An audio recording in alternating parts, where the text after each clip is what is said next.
este diálogo público con el profesor Emery Brown. Voy a comenzar por presentar a las personas que van a dialogar y por explicarles brevemente el procedimiento que vamos a utilizar para las preguntas que les pueden ir surgiendo, porque podrán hacer preguntas al profesor Brown. El diálogo va a estar dirigido por Pilar Quijada, que es una persona con una larga trayectoria en periodismo científico, pero además ha estudiado mucho. Es licenciada en Bioquímica y Biología Molecular, licenciada en Psicología e ingeniera de montes, y tiene sendos másters en Neurociencia y en Comunicación Científica. El profesor Emery Neil Brown es médico, anestesista y estadístico. Es pionero en descifrar cómo actúan los agentes anestésicos con un enfoque nuevo, el de la neurociencia. Su trabajo le ha llevado a desarrollar formas de monitorizar el cerebro de pacientes sometidos a anestesia general y, en paralelo, ha desarrollado estrategias de dosificación de los fármacos anestésicos con un fundamento neurofisiológico. El Dr. Brown también es conocido internacionalmente por desarrollar algoritmos de procesamiento de señales para caracterizar de manera precisa las propiedades dinámicas de datos neurocientíficos.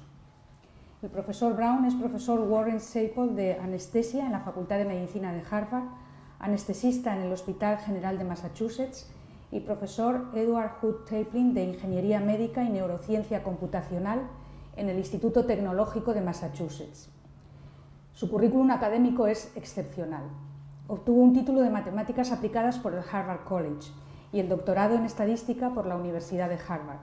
También en esta universidad cursó los estudios de Medicina con la máxima calificación magna cum laude que también había obtenido en los estudios de Matemáticas. El profesor Emery Brown es una de las poquísimas personas miembro de las 3 academias nacionales de los Estados Unidos, la de Medicina, la de Ciencias y la de Ingeniería. También es miembro de la Academia Americana de las Artes y las Ciencias y de la Academia Nacional de Inventores. Ha sido reconocido con importantes distinciones que no voy a enumerar para no ocupar demasiado tiempo. Menciono solo a título de ejemplo el Premio Dixon en Ciencia y el Premio a la Excelencia en Investigación de la Sociedad Americana de Anestesiólogos. Ha participado también en el grupo de trabajo de la iniciativa BRAIN del presidente Obama. Estamos muy agradecidos al profesor Brown por su presencia en Madrid estos días en que nos viene enseñando muchas cosas útiles. Lo viene haciendo desde ayer en la Facultad de Medicina de la Universidad Autónoma de Madrid. Esta mañana ha estado también en el Hospital de La Paz y hoy tenemos la oportunidad de hacer un diálogo con él más abierto a todo el público. Les explico cómo vamos a proceder. Ellos van a empezar a dialogar y seguramente a medida que vayan dialogando se les van ocurriendo preguntas. Les pedimos que esas preguntas las formulen por escrito. Seguramente todos han recogido un tarjetón y si no lo tienen tenemos a un par de ayudantes que les pueden facilitar un tarjetón y bolígrafo. Ustedes van haciendo las preguntas y se las entregan a ellos, estarán circulando aquí por el pasillo. Y con el fin de evitar reiteraciones, yo iré agrupando las preguntas y luego se las pasaré al profesor Brown. Con eso ya les cedo la palabra a Pilar Quijada y al profesor Emery Brown. Vale, gracias.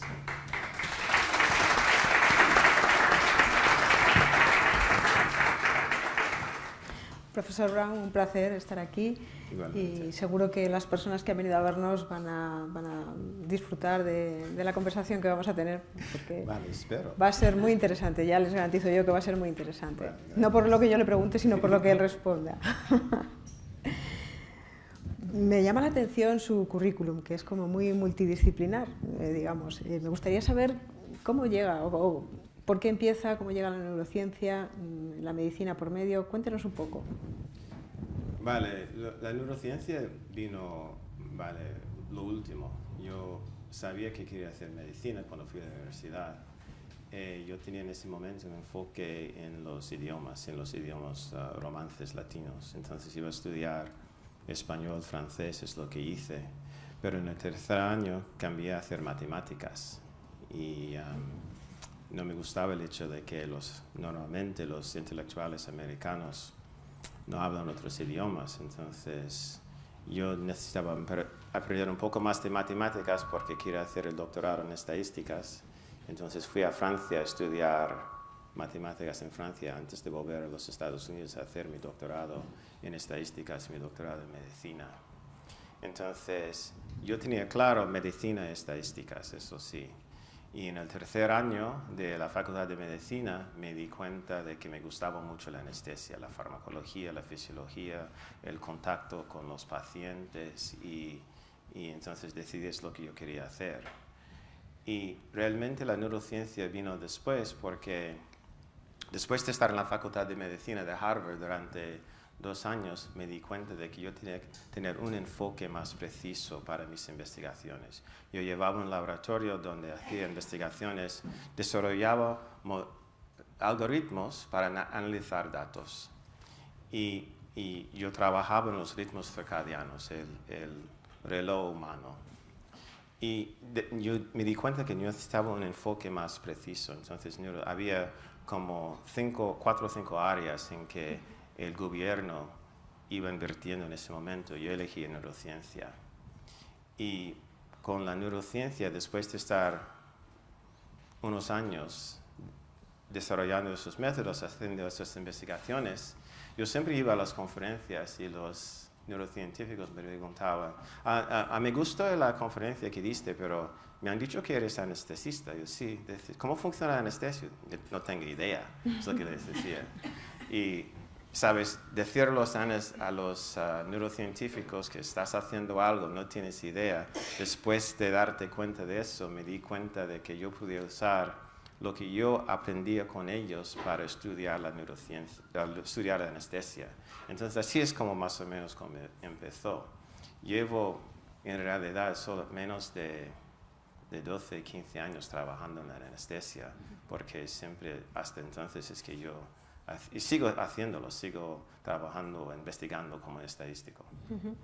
Decía Galileo que la naturaleza está escrita en lenguaje matemático. ¿El cerebro también? ¿Cómo? La naturaleza está escrita en lenguaje matemático. ¿El cerebro vale. También? Eso es demasiado profundo para mí, ¿sabes? Yo hago lo que puedo, ¿sabes? Es que... Pero, sin embargo, sí que lo ha utilizado para estudiar el cerebro, ¿no? La estadística... Sí, vale. Yo llegué a eso porque en lo que estamos haciendo con la anestesia, se ve los efectos de los anestésicos claramente al usar el electroencefalograma. El electroencefalograma es la forma de medir las ondas cerebrales. Y hay algo bastante sencillo que hemos descubierto en los últimos 4 o 5 años, es que el efecto del anestésico se ve claramente en el electroencefalograma, cambia sistemáticamente según la clase de anestésico, cambias el anestésico, ves un patrón distinto, según la edad del paciente y también con la dosis de anestésico que das. Con eso, sabiendo eso, hemos mostrado que se puede mejorar la forma de monitorizar el estado del paciente bajo anestesia. Entonces, así es como por fin las matemáticas, o las estadísticas, mejor dicho, me han ayudado, porque esos patrones usamos algunas técnicas que hemos desarrollado para detectar y mostrar esos patrones. De hecho, gracias a eso, si no, mi documentación no falla, el misterio de por qué de cómo funcionaba la anestesia, de alguna manera, pues no es tanto misterio ya, de alguna forma. Sí, exactamente. Yo he dejado de decir que no lo sé. Yo he dejado de decir que no hay misterio, ¿sabes? Porque la verdad es bastante sencillo lo que hemos... Y vuelvo a esas oscilaciones, esos patrones que vemos en el electroencefalograma. Al dar un anestésico, lo que ves inmediatamente son oscilaciones en las ondas cerebrales. Y esas oscilaciones impiden las comunicaciones entre las regiones, las partes del cerebro. Al mantener esas oscilaciones, mantienes al paciente en un estado de anestesia. Al cortarlo, desaparecen y tienes la recuperación, el paciente se despierta. Y es más o menos así. Antes de seguir avanzando, porque hablamos de despertarse, de dormir, pero en realidad no es eso lo que Yo no pasa. dije dormir, tú has dicho dormir. Yo he dicho dormir. Yo he dicho dormir. Pero ¿cuántos de aquí? Estás anestesiado, ¿sabes? No estás durmiendo. No es el sueño, te digo. O sea. Claro, pues ahí quiero ir, porque ¿cuántos de aquí piensan o les dicen que cuando uno va a someterse a una operación le van a dormir? No, mejor, antes de preguntar eso, ¿cuántos de aquí habéis tenido anestesia? ¿Ves? El porcentaje cambia. Toca mucha gente. Sí. Sí. No, no es un estado de sueño. En realidad es hablando francamente, es un coma. Es un coma inducido por los fármacos. Y al pensarlo, tienes que estar en un estado así para poder aguantar una cirugía, una intervención quirúrgica. Y entonces tenemos más o menos 4 características que tenemos que mantener. Control de dolor, amnesia, inconsciencia y akinesia. Eso quiere decir que inmovilidad, que no estás moviendo mientras el cirujano está operando. Pero eso con control de la fisiología del paciente y al mismo tiempo sabiendo que es un estado reversible, que puedes despertar al paciente como se dice. Yo me gusta decir que no me pagas para darte anestesia, me pagas para despertarte, ¿sabes? Es lo más importante, ¿sabes? Eso es interesante porque quizá uno de los miedos es que cuando uno lo duerme, sí. Además uno se duerme de repente. No se duerme. Bueno. Al inducir el estado uno de anestesia. Cae en un coma reversible de repente. En un coma reversible. No, francamente, yo no voy a los pacientes diciendo, perdóneme, señor Gómez, pero le voy a poner un coma reversible, pero no se preocupe, yo sé despertar. No digo eso, ¿sabes? Lo que digo es que, mira, yo voy a estar con usted durante toda la operación. Usted no va a estar consciente, me voy a preocupar de su sistema cardiovascular, respiración, y no se va a recordar de nada que pasa, va a estar confortable. Lo que estoy haciendo es dándole una definición de la anestesia. Es lo que debemos hacer, porque la metáfora de sueño es que no funciona, además no es correcto, es un engaño. Pero una de las cosas que más preocupan es lo que decía, el despertar de la anestesia. Incluso algunas películas lo recogen, ¿no? Que te va a fallar la memoria. Es parte del problema, ¿sabes? Es que, mira, somos muy buena gente, nosotros los anestesistas, te aseguro. Mira, pero se habla de nosotros, solo se habla de nosotros cuando hay un fallo. Y dice, otra vez, paciente, bajo anestesia, consciente, pero el anestesista no lo sabía. Eso es cuando se habla de nosotros. Pero hoy en día eso pasa raramente. Estamos hablando de 1 en cada 10,000 o 20,000 casos, ¿sabes? No es nada. Y ese problema está resuelto porque con el electroencefalograma podemos seguir el estado del paciente y saber precisamente si el paciente está anestesiado o no. Y eso de no despertar sin usar el electroencefalograma, con medidas que empezamos durante los años 80, hemos mejorado, ¿sabes?, la calidad de la forma de atender a los pacientes bastante. Entonces, eso de tener miedo de no despertarte, ¿sabes?, no es tanto un problema hoy en día. Dice que con el electroencefalograma de alguna forma se puede monitorizar todo eso, pero también cuando me estaba describiendo lo que había que decirle al paciente, te vamos a medir la función cardiovascular, te vamos a medir la respiración, pero no nos miden cómo está funcionando el cerebro. ¿No todo el mundo utiliza un electroencefalograma? No, desgraciadamente no, eso es parte del problema, porque nosotros vemos a la anestesia como parte de la farmacología, fisiología. Entonces, verlo como una disciplina de la neurociencia, esto es la parte nueva, es lo que estamos intentando introducir. Los fármacos están teniendo sus efectos en el cerebro, en el sistema nervioso. Entonces, debemos ir pensando e ir estudiando eso más, porque ahí es donde están las respuestas y además ahí están las posibilidades de mejorar los tratamientos que estamos ofreciendo. ¿Pero qué porcentaje aproximadamente, o en cuántos quirófanos ahora mismo se está utilizando un electroencefalograma? Porque esto es algo nuevo, ¿no? Tiene que imponerse. No, en realidad no es nada nuevo, ¿sabes? Llevamos casi 25 años usándolo. Pero los monitores que encuentras en la mayor parte de los quirófanos usan algoritmos secretos, ¿sabes? Y no, de verdad, no le estoy exagerando.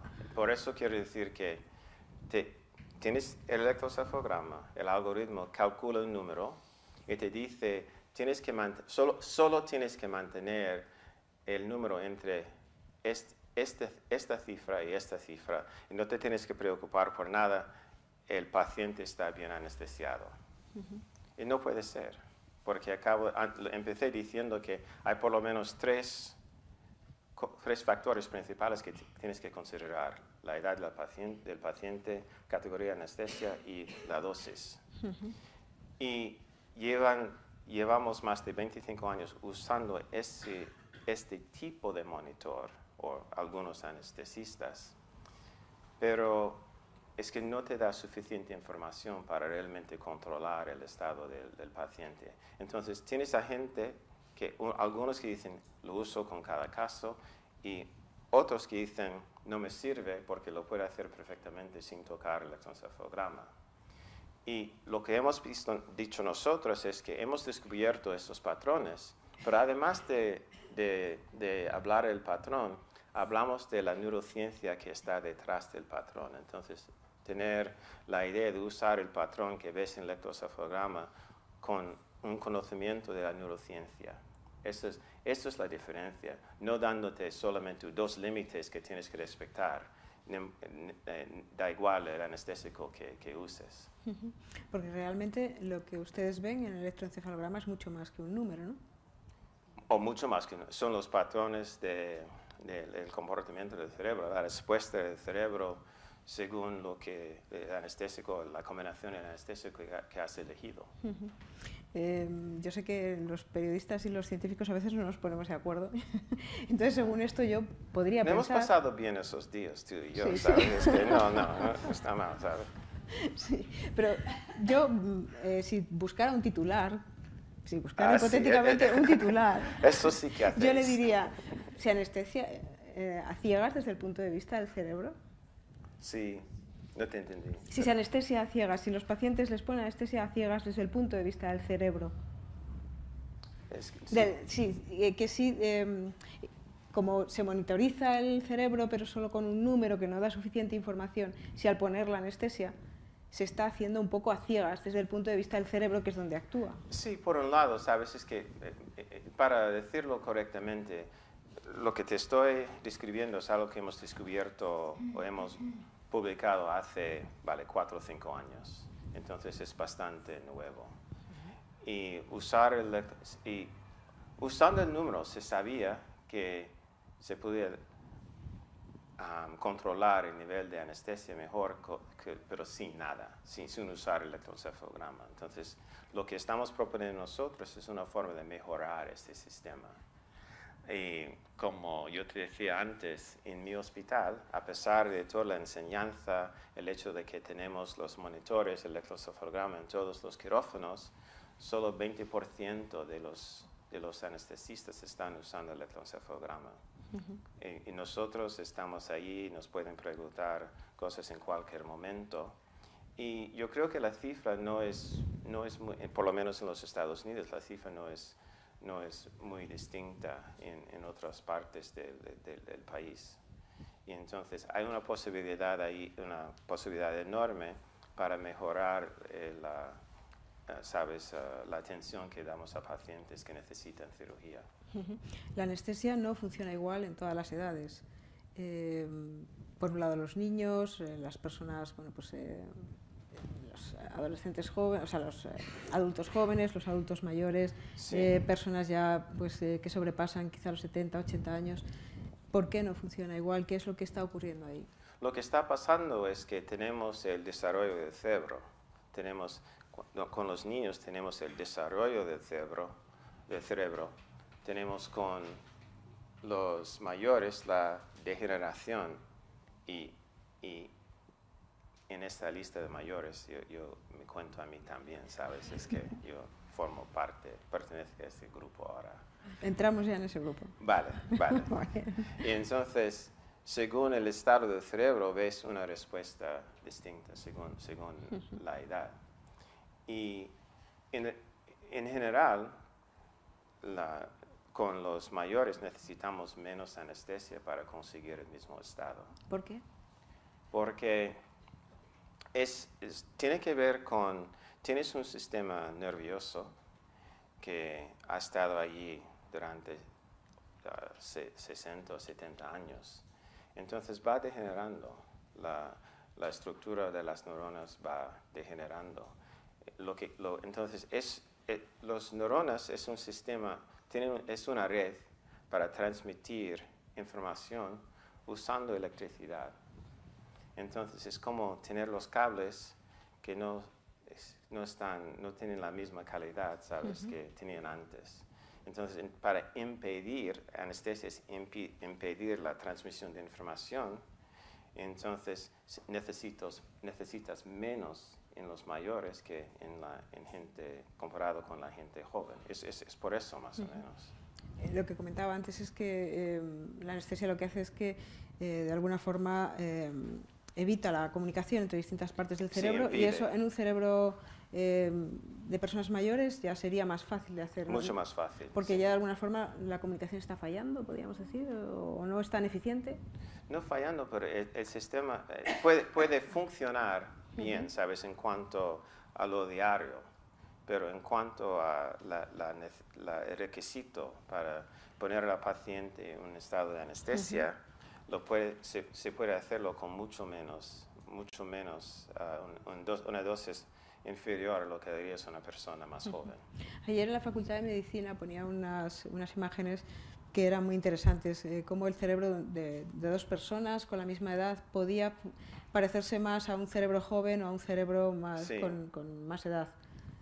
¿Podría explicarnos un poco más esto? Sí, en mi charla el otro día mostré que puedes tener a dos personas de más o menos la misma edad y una persona, entonces los dos están bajo anestesia, pero una de las personas tiene patrones más parecidos a una persona joven, y el otro tenía patrones más parecidos a una persona mayor. Y al verlo por primera vez estábamos un poco sorprendidos, pero nos dimos cuenta de que lo que estamos viendo fue el hecho de que nos envejecemos físicamente a distintas velocidades y estábamos viendo lo mismo en el cerebro. Lo interesante es algo que se veía bajo anestesia y llegamos a ver lo que estamos haciendo con la anestesia es más como una prueba para el cerebro. Entonces, olvídalo de hablar de anestesia para tener cirugía. Piénsalo como si fuera, como si es un experimento. Vas a poner un estímulo en un sistema. El estímulo es anestesiar al paciente. Entonces, si eres joven, puedes contestar así las oscilaciones que produces. Al ser mayor, es así. Entonces, a lo mejor, es una hipótesis, no lo sé, no es nada cierto. A lo mejor, lo que podemos hacer es quizás usar la anestesia para quizás detectar o saber la edad del cerebro de una persona usando una técnica así. Sería como una prueba de esfuerzo, si quieres, para el cerebro, igual que lo que semejante a la del corazón. Del corazón, exactamente. Es algo que estamos pensando ahora. Por lo que dice, cada vez que se hace una anestesia, de alguna forma, se está estudiando también el cerebro, ¿no? No solo en un estado... Se puede, pero si estás midiendo, recogiendo los datos y estudiándolos, es lo que hago. Desde 2011, todos los pacientes que a quien yo he atendido Yo he usado el electroencefalograma y he recogido los datos, las grabaciones del electroencefalograma. Y ahora tenemos una base de datos de casi 3.000 pacientes. Y lo hemos usado para van desde niños hasta gente mayor. Lo estamos usando para realmente mejorar la técnica de monitorización. Una cosa que preocupa mucho es la anestesia en niños, porque se habla de que tiene efectos quizá pues, para su desarrollo, para el desarrollo del cerebro. Sobre el desarrollo, sí. Pero hay estudios que se contradicen. ¿Qué podríamos decir o qué podría decirnos en base a pues estos estudios que ha estado haciendo? Yo creo que lo que sabemos claramente ahora es que si un niño necesita la cirugía, hay que hacer la cirugía, ¿sabes? No hay por qué esperar por lo de anestesia. Y lo que sabemos también, yo creo que claramente entendemos que la anestesia para niños, si estamos hablando de una sola intervención, entonces los estudios que han salido en los últimos 2 años muestran que no hay efectos a largo plazo. El problema viene cuando se trata de niños que necesitan muchas cirugías seguidas. Y tienes 3 cosas. Tienes la cirugía, que es una intervención que produce mucha inflamación. Y además tienes un paciente que está enfermo, que necesita cirugía. Entonces decir que el efecto que ves es debido a la anestesia no está realmente claro. Entonces nosotros no estamos trabajando, hay investigadores que están intentando averiguar qué es lo que podemos decir que es debido a la anestesia. Lo que sí que sabemos es que debemos invertir más tiempo en desarrollar nuevas técnicas. Y eso va a venir a través de la neurociencia. En los últimos 20 años hemos tenido 1 o 2 fármacos nuevos en anestesia. Relajantes musculares, sí. Pero anestésicos, seguimos usando ITERs hoy en día. ITER fue descubierto en los Estados Unidos en 1846 y seguimos usando ITER. Y entonces, por un lado, no hemos hecho mucho progreso. Entonces hay un montón de posibilidades allí. Esa era una de mis preguntas, porque en 170 años de anestesia han cambiado poco, ¿no? ¿Por qué? En ese sentido, realmente no ha cambiado mucho. Y hay anestesistas que prefieren usar el ITER con un poco de opioide y ya está. Y las nuevas ideas de cómo se puede mejorar la técnica, hacer distintas combinaciones de los fármacos basado más en neurociencia, no les apetece, porque están acostumbrados a esas técnicas que hacen por convenio. Pero habría que investigar más en ese aspecto. Oh, sí, es una apetencia enorme allí. ¿Cómo sería el anestésico ideal? El anestésico ideal, vale, sería más o menos así. Estamos hablando ahora, ¿sabes? Te voy a anestesiar. No te preocupes, yo puedo despertarte. No te preocupes. Estamos hablando ahora. Tú estás consciente, perfecto, tienes la cirugía, la anestesia, y al despertarte eres la misma persona, ¿sabes? Es que seguimos con el diálogo tal como antes y tengo el dolor y todo completamente controlado. Eso sería lo ideal. ¿Y entonces ahora el despertar cómo es? ¿No es la misma persona la que se despierta? Puedes estar un poco dormidito, ¿sabes? ¿Dormido de verdad o todavía...? Sí, eso es el efecto, ¿sabes? Lo que yo quería es que el efecto del anestésico se acabe nada más. De golpe. Exactamente, de un solo golpe. Y yo creo que es factible, pero si no lo ves así, si no piensas en esa posibilidad, nunca lo conseguirías. ¿Y esa posibilidad se plantea? Que no sé, hay gente investigando para conseguir un anestésico mejor. Yo diría que estamos gastando tiempo en entender cómo funcionan los anestésicos que ya tenemos, pero estamos invirtiendo también en desarrollando nuevas técnicas, nuevas posibilidades. Según hablamos, lo que yo estoy pensando es que desconectar el cerebro de unas regiones de otras es muy sencillo, pero que se vuelvan a poner todas ahí funcionando como deben ya no es tan sencillo, lleva más tiempo. Exactamente, ¿sabes? Porque es que tú aprovechas de la situación que ves, ¿sabes? Es que cuando descubrieron éter, es que se dieron cuenta de que el paciente estaba inconsciente y podían operar. Pero ahora lo que sabemos, tenemos ideas sobre los efectos secundarios. Uno de los principales es el disfunción cognitiva, que según el estudio que eliges, puede ser de 25 a 40% de la gente mayor. Y gente mayor quiere decir personas a partir de 55 años. Y puede ser solamente un delirio que dura unas horas después de cirugía hasta meses o problemas de memoria. Por ejemplo, tenemos un amigo que tuvo una intervención quirúrgica hace unos años y me dijo, ella es anestesista, y nos dijo que llevaba meses con problemas de encontrar la palabra precisa durante bastante tiempo. Y es una realidad. Y la situación somos mayores cada año, hay mucha más gente mayor cada año.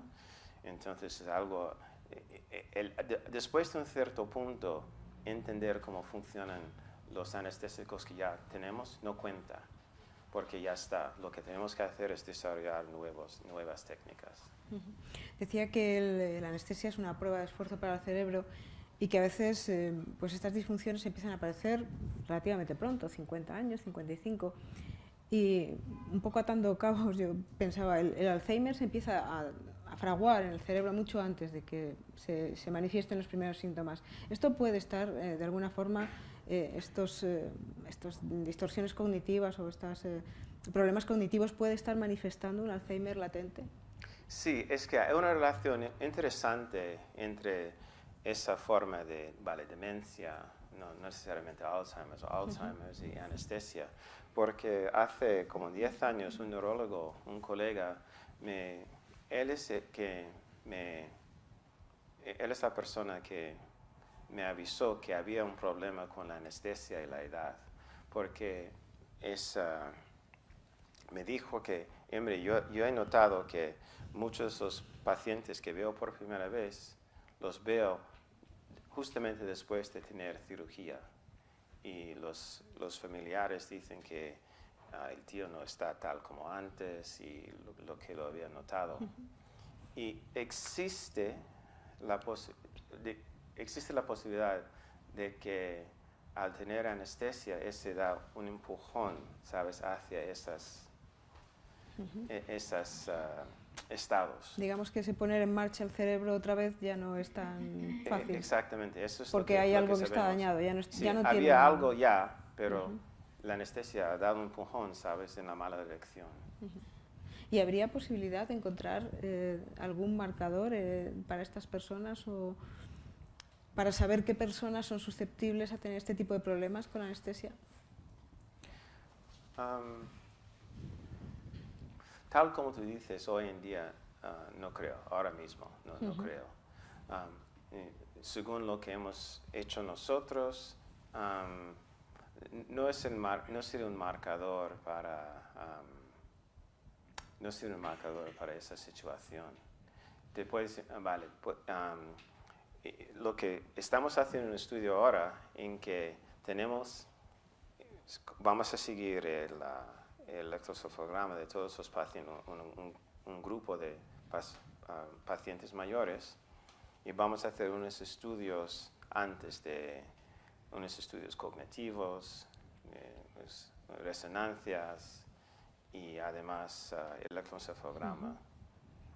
Van a tener la cirugía, vamos a seguir el electroencefalograma y además vamos a volver a rehacer, ¿sabes?, las mismas pruebas, a ver si podemos detectar algo. Porque si tienes a dos personas, a uno durante anestesia, puedes ver un patrón distinto, tienen la misma edad, hay la posibilidad de que hay algo en el electroencefalograma que puedes ver antes de la cirugía, pero de eso no estoy nada seguro en este momento. Pero eso, digamos que tiene buena pinta, ¿no? Ese tipo de estudio quizás se pueda encontrar algo por ahí. Quizás, pero no lo estoy. Lo que más me interesa es realmente buscar nuevas técnicas, eso es de allí. Cuando dice nuevas técnicas se refiere a nuevos fármacos para aplicar... Pueden ser fármacos, pueden ser otras formas de inducir el estado, porque he visto Star Trek, entonces tienen esas técnicas, y entonces voy buscando por ahí. Esta mañana ha tenido una sesión clínica en La Paz, ¿le han dado alguna pista o entre todos han encontrado alguna solución para...? No, pero tuvimos una buena discusión. ¿Qué podría destacar de la sesión de esta mañana? Vale, lo que me gustan sobre todo de las sesiones clínicas es intercambiar ideas con otros anestesistas o otra gente que trabaja en esa área, porque siempre aprendo algo, ¿sabes? Porque me cuentan las historias, sus experiencias y vamos comparando. Entonces eso es lo que siempre me gusta. Y tener la posibilidad de compartir con ellos lo que hemos descubierto nosotros y las posibilidades que ofrecen para mejorar, ¿sabes? la atención que damos a los pacientes. Otra de las cosas que últimamente también se está barajando es utilizar algunos fármacos de uso común en personas con trastorno con TDAH, con trastorno de atención, déficit de atención, hiperactividad, para sacarles de la anestesia. De anestesia. Sacar antes de la anestesia, ¿no? Que no sea un proceso tan prolongado. Sí, es algo que hemos estudiado en ratones, la idea de que al final de la anestesia lo que hacemos, tenemos ese periodo de inducción, mantenimiento, después recuperación. Y ahora la recuperación se hace solamente cortando los gases, cortando la perfusión y esperando hasta que el paciente se despierte. No es un proceso pasivo. Y estamos estudiando la posibilidad de hacer eso de una forma activa, dando, por ejemplo, un fármaco para estimular el cerebro. Hemos tenido bastante éxito en ratones con Ritalin, el mismo Ritalin que se usa para tratar TDAH. Y estamos haciendo un ensayo clínico ahora en Mass General estudiando eso en pacientes. Yo creo que tiene bastantes posibilidades. Y si no es Ritalin, será algo quizás parecido, porque hay historias de personas que tienen trabajos con mucho estrés, por ejemplo en Wall Street o algo así, y cada día se drogan con Ritalin, porque dicen que bajo el Ritalin tiene la mente muy clara, que pueden enfocarse y eso es lo que llamo la ciencia de la calle, ¿sabes? Es que, y al oír eso, lo que queremos, tienes una persona que ha estado bajo anestesia durante 3 o 4 horas y cortar los anestésicos y pensar que de repente las oscilaciones van a parar y el cerebro va a volver al estado tal como estaba, ¿sabes? No va a ser, no es así.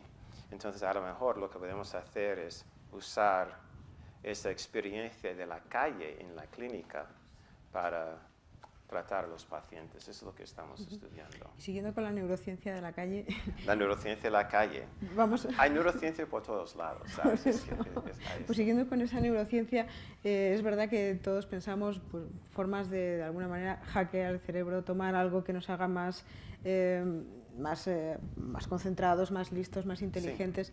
Sí. Estudiando el cerebro con esas oscilaciones y viendo lo que pasa cuando desconectamos el cerebro, podemos pensar que lo que harían esos hipotéticos fármacos es conectar el cerebro mucho más de lo que está ahí ahora. Sí, vale. Entonces, uno de los patrones que vemos bajo anestesia, hablamos de las convulsiones primero, ¿sabes? Con convulsiones lo que vemos es, ¿sabes? oscilaciones muy sincronizadas, pero hipersincronizadas, de forma de que las partes del cerebro no pueden comunicar. Y por el otro lado, hay la posibilidad de bloquear, impedir la comunicación porque las oscilaciones están desincronizadas. Lo que pasa con los anestésicos es que ves las dos situaciones a la vez y según el fármaco. Entonces, eso se produce. Y si vas hacia la hipersincronización, eso también te puede producir la inconsciencia. Volviendo un poco a la neurociencia ya, un poco más de laboratorio y demás, habíamos visto que, bueno, hablábamos de pérdida de memoria, que podía ocurrir en la anestesia, pero sin embargo antes me comentaba que hay otros efectos secundarios más molestos y quizá más frecuentes debido a la anestesia. Lo básico, cuando estoy hablando de anestésico, ¿sabes? La anestesia perfecta, estoy pensando los vómitos, ¿sabes? La náusea. Que son muy pesados, o solamente tener esa sensación de sueño, ¿sabes? Que no se te, que no puedes quitar. O sea, es muy molesto. Entonces, eso no es volver a ser exactamente la persona que eres antes. Y si no nos ponemos eso como objetivo, ¿sabes? Es que decimos que ya es adecuado, ya has vuelto, ¿sabes? Es que vamos al próximo paciente, ¿sabes? Ese no es anestesia. Tenemos mucho trabajo que hacer. Volviendo un poco a lo que estábamos comentando antes, bueno, quería hacerle antes otra pregunta, porque en la introducción comentó que había participado en el proyecto BRAIN, creo, o es ya mi background que tengo yo de datos. BRAIN Initiative. Sí, del presidente Obama. Eso es. Sí. ¿En qué consistió su aportación o, bueno, cómo está ahora mismo el proyecto BRAIN? Porque lo que busca el proyecto BRAIN, a diferencia del europeo, es buscar nuevas herramientas para estudiar el cerebro, ¿no? Exactamente. El presidente Obama y el director de nuestros institutos nacionales de salud nos pidieron, reunimos, éramos un grupo de 13 neurocientíficos, y la idea fue pensar en las tecnologías que se podría construir durante los próximos 10, 15 años para sacar información del cerebro en cualquier modelo, ratones, monos, seres humanos. Y la idea fue que si los neurocientíficos saben las preguntas que quieren hacer, pero les faltaban las herramientas realmente. Entonces eso fue nuestro objetivo. Y realmente eso ha dado un espaldarazo importante a la búsqueda de nuevas técnicas, ¿no? Quiero decir que ha apoyado mucho, se han desarrollado nuevas técnicas. Sí, hemos tenido la suerte de tener una inversión de recursos del gobierno americano, como dije, los institutos nacionales de salud, en lo que llamamos el BRAIN Initiative, una inversión bastante generosa. Y yo creo que vamos haciendo mucho progreso, pero hay muchos estudios que se están haciendo en modelos con animales, y lo que tenemos que entender es cómo se puede trasladar esa información a seres humanos, porque al fin y al cabo es para mejorar el estado de las personas, de los seres humanos. Y además, otro área que identificamos es cómo podemos éticamente, sobre todo éticamente, cómo podemos extraer información neurofisiológica directamente de los cerebros de los seres humanos. En este caso, lo que hacemos es, muchas personas que tienen epilepsia, implantamos electrodos y podemos hacer estudios con esos pacientes durante el tiempo que están en el hospital para su cirugía. Entonces, hemos hablado mucho de eso, porque no es solamente, porque tener un modelo que solo funciona en animales es que no cuenta. Yo creo que ya hay bastantes preguntas por ahí. No sé cómo vamos de tiempo, ¿cuánto tiempo llevamos? Llevamos algo menos de una hora, pero podemos hacer alguna podemos empezar. Yo tengo un montón, pero también voy a dejar que, que pregunte. Solo una última, mientras tú lo vas ordenando ahí. ¿Qué técnica de las nuevas destacaría? Porque se habla de la autogenética como un posible Nobel, que ha hecho avanzar mucho, no sé si... Se ha tenido mucho efecto, pero yo creo que, vale, yo menciono lo que a mí, lo que más me interesa a mí, ¿sabes? Es que yo creo que esos electrodos para grabar más información directamente del cerebro humano es lo que más me interesa a mí, porque ya sabemos que, por ejemplo, con la anestesia, los patrones que ves en los ratones o en los monos a veces no tienen nada que ver con los patrones que ves en los seres humanos. Entonces debemos poder estudiar esos fenómenos en los seres humanos. O sea, que el reto sería pasar del modelo animal, bueno, pues porque no es muy fiel en determinadas enfermedades, en otras sí, pero luego, por lo que se ve en anestesia, el funcionamiento es completamente distinto, eso lo vemos también, pero quiere decir que los estudios pues no serían tan translacionales, ¿no?, de animales a humanos. Exactamente, pero es bastante fácil. El tamaño del cerebro de un ratoncito es más o menos así, y un mono quizás así, y nosotros más o menos allá. Entonces se ve solamente considerando el tamaño, las diferencias que se puede esperar. Voy a hacer alguna pregunta muy general, ¿vale?, para ir luego a algunas que son muy especializadas y muy específicas. Nos preguntan qué diferencia hay entre anestesia y sedación. Anestesia y sedación. Vale, perfecto. Anestesia general quiere decir que hay cuatro características. Tienes la inconsciencia, inmovilidad, y amnesia y control del olor. Eso es un estado irreversible con control del sistema fisiológico. Sedación quiere decir que es solamente usando los fármacos solamente para no producir la inconsciencia, sino un estado de lo que es parecido al sueño. Eso quiere decir que cuando estás bajo anestesia general, si voy allí, te toco, no mueves y no respondes al estímulo. Mientras con sedación, a lo mejor te puedo despertar. Por ejemplo, si te van a operar de una hernia, o mejor dicho, si te van a hacer una laparoscopia, necesitas anestesia general, estás completamente inconsciente. Pero si vas a tener una colonoscopia, entonces solo necesitas sedación. Durante ¿sabes?, el procedimiento, puedes contestar lo que sea, pero no estás inconsciente. Entonces es la diferencia entre sedación y anestesia general.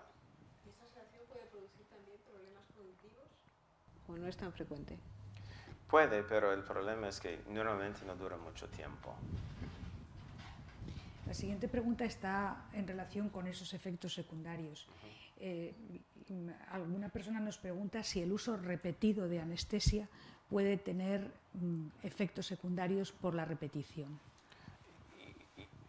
Yo creo que sí, ¿sabes? Entonces, y es algo que vemos, por ejemplo, en los pacientes sedado durante mucho tiempo en la UBI, por ejemplo. Y ves que la respuesta, el patrón que ves en el electroencefalograma va cambiando. Entonces, eso muestra que hay un efecto, que hay un cambio, ¿sabes?, en el cerebro. Y como yo decía antes, con los niños que necesitan varias cirugías, ¿sabes?, una cirugía tras otra, y allí seguro que está teniendo un efecto, yo voy a decir, un efecto patológico. El problema es que necesitan la cirugía, claro. Es que no tienes más remedio. También nos preguntan o nos comentan que estamos hablando siempre de los efectos de la anestesia o de los anestésicos a nivel central, a nivel del sistema nervioso central. ¿Hay también efectos a nivel periférico, a nivel de receptores periféricos, por ejemplo? efectos periféricos.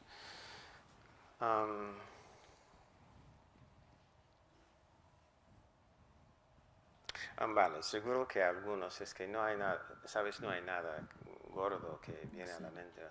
Por ejemplo, si estás haciendo anestesia regional, ¿sabes? Si estás haciendo, quieres bloquear, por ejemplo, el brazo, entonces hay riesgo de ir demasiado lejos, dañar un nervio o algo así.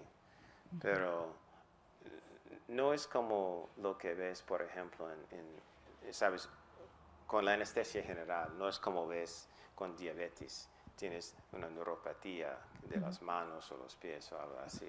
En general, no.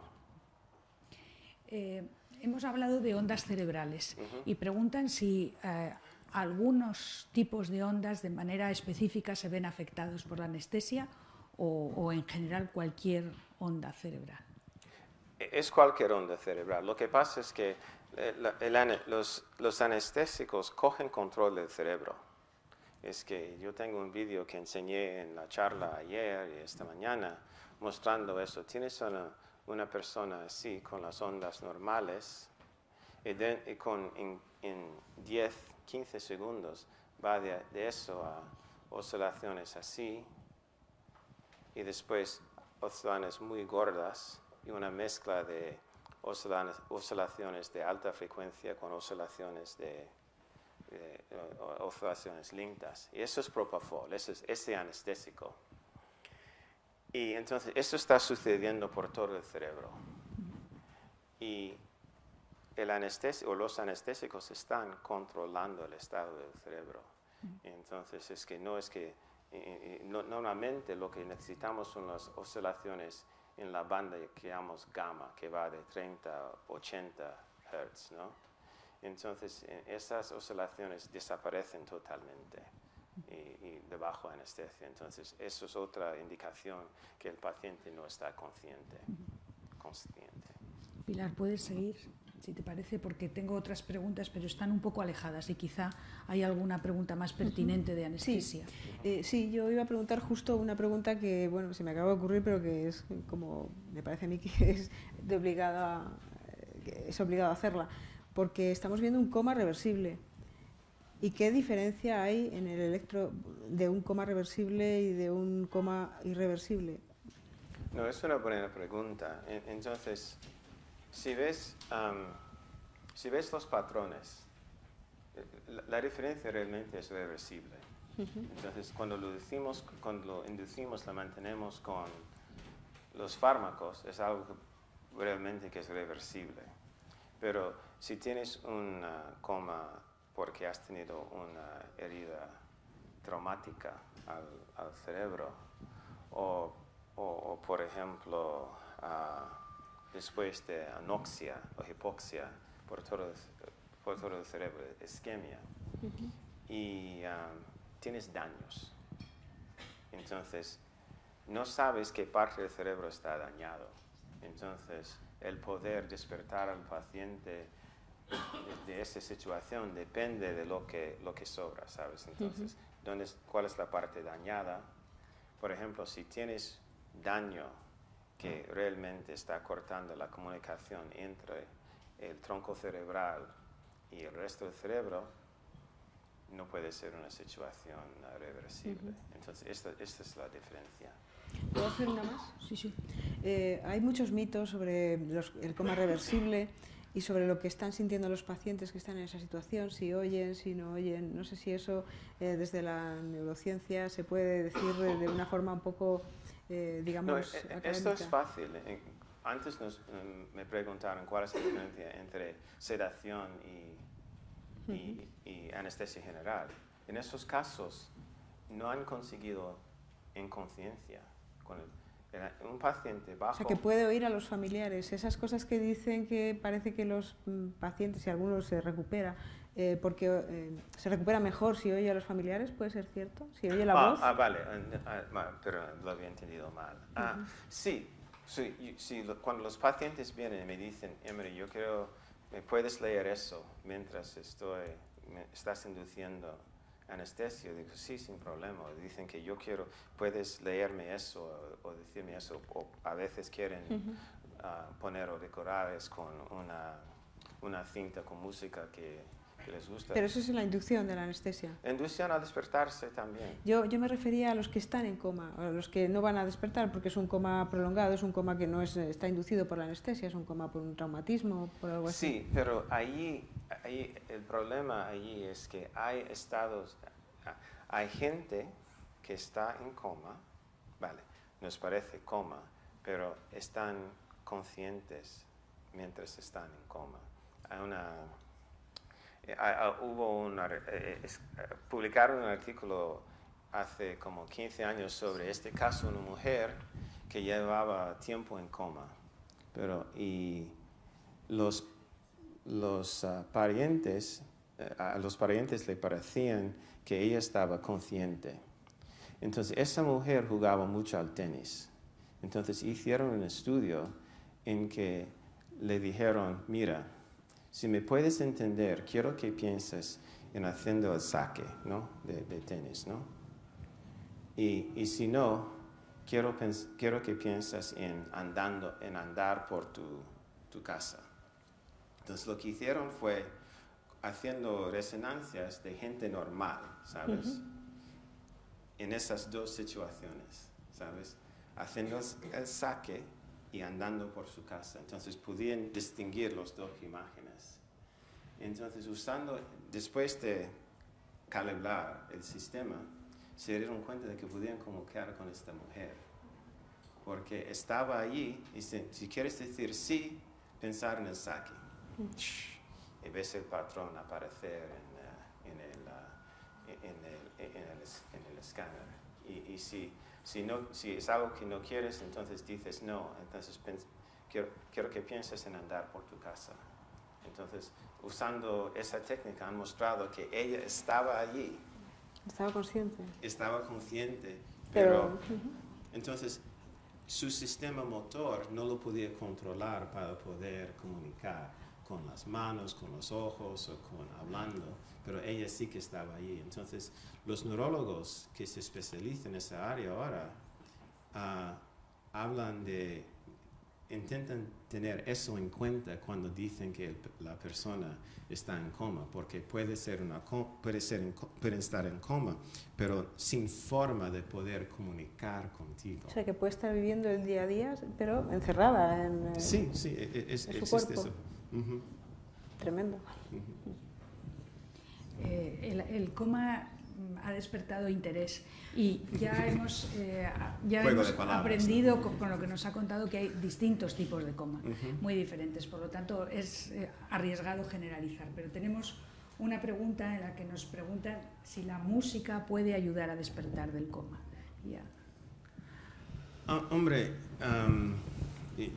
ya estamos desviando a una área donde no soy experto, ¿sabes? Es que... Ya, sí. Pero... Sí.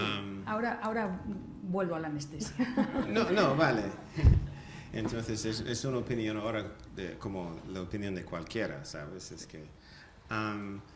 decir que lo que sí que sabemos, si podemos reconstruir situaciones en que la persona vivía antes, eso sí que puede ayudar.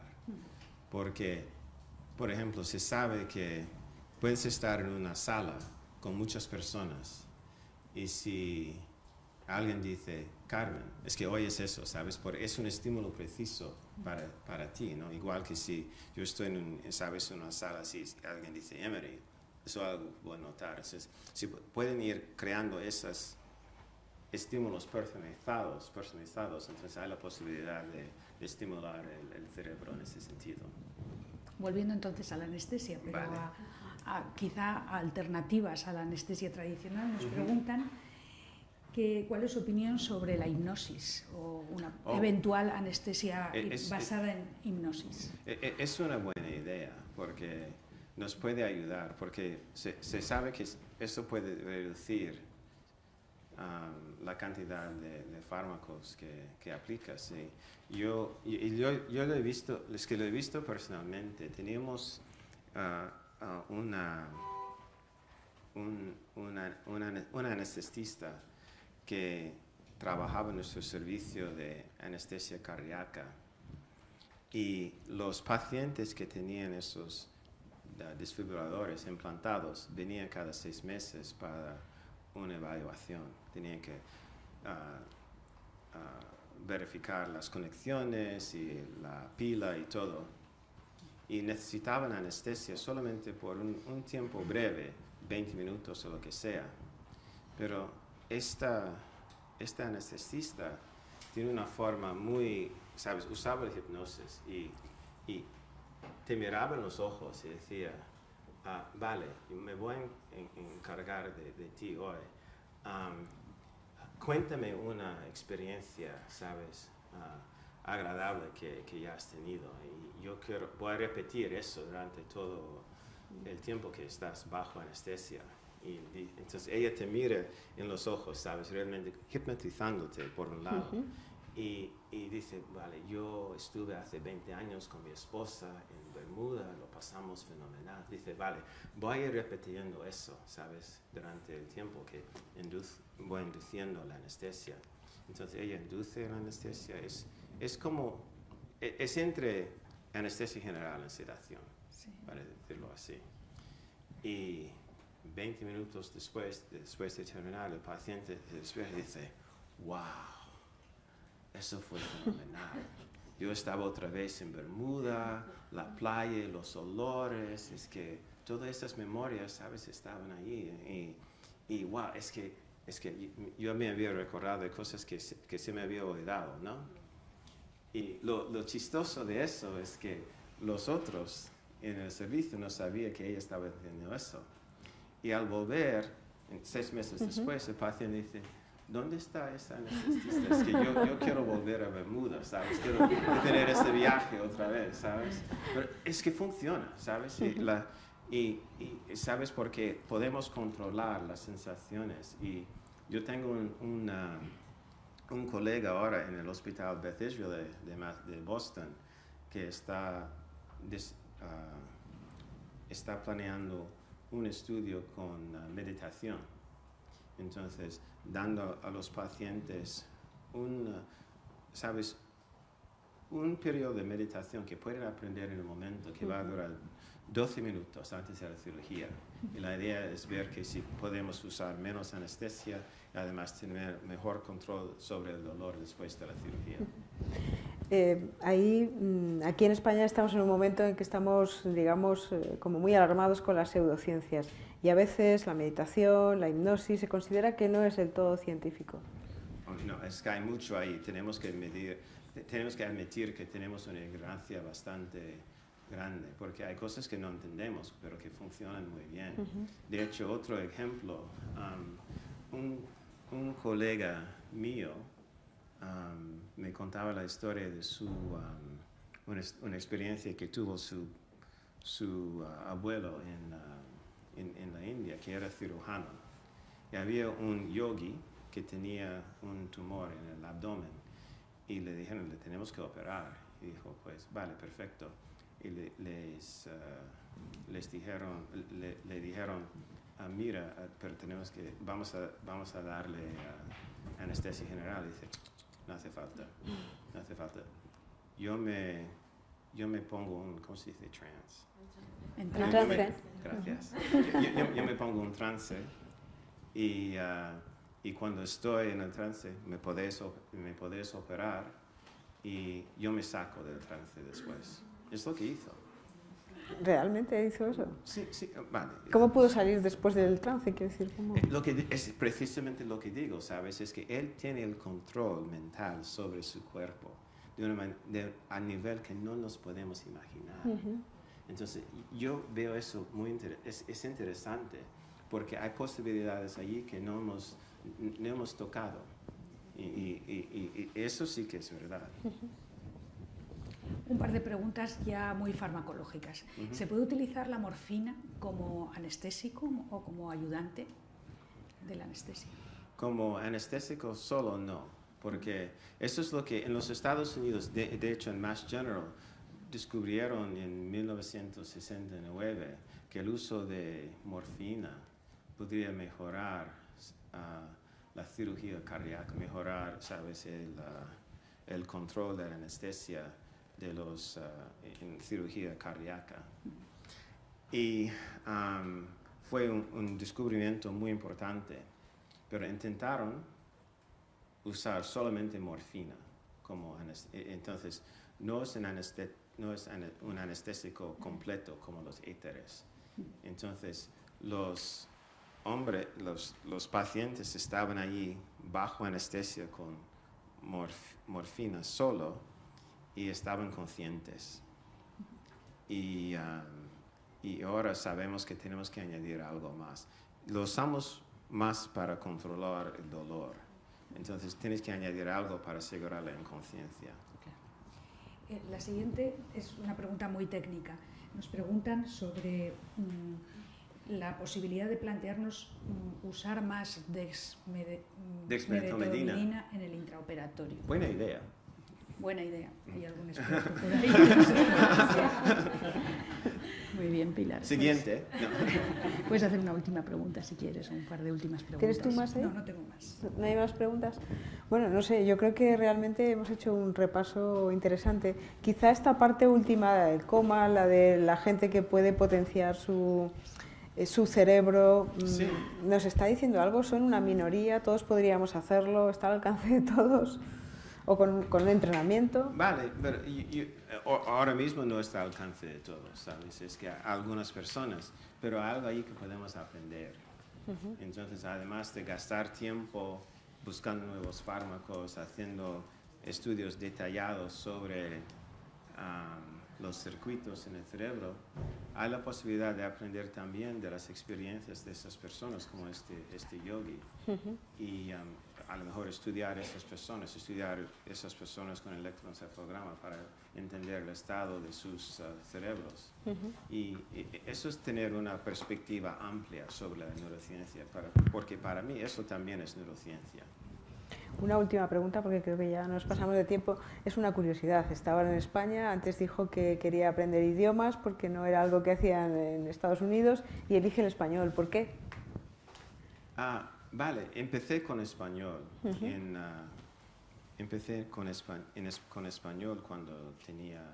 Vale, yo quería estudiar español porque teníamos discos en casa, ¿sabes?, de español que había comprado mi hermano mayor. Entonces yo quería hablar español. Entonces los discos decían: hola, ¿cómo está usted?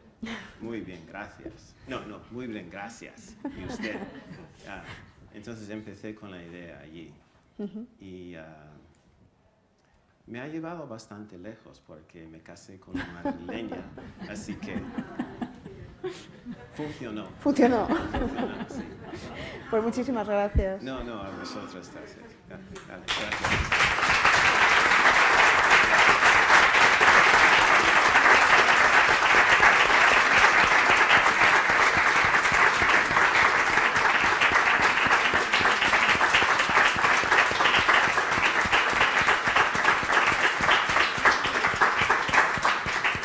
Si esto fuera un concierto le pediríamos un bis. Vale.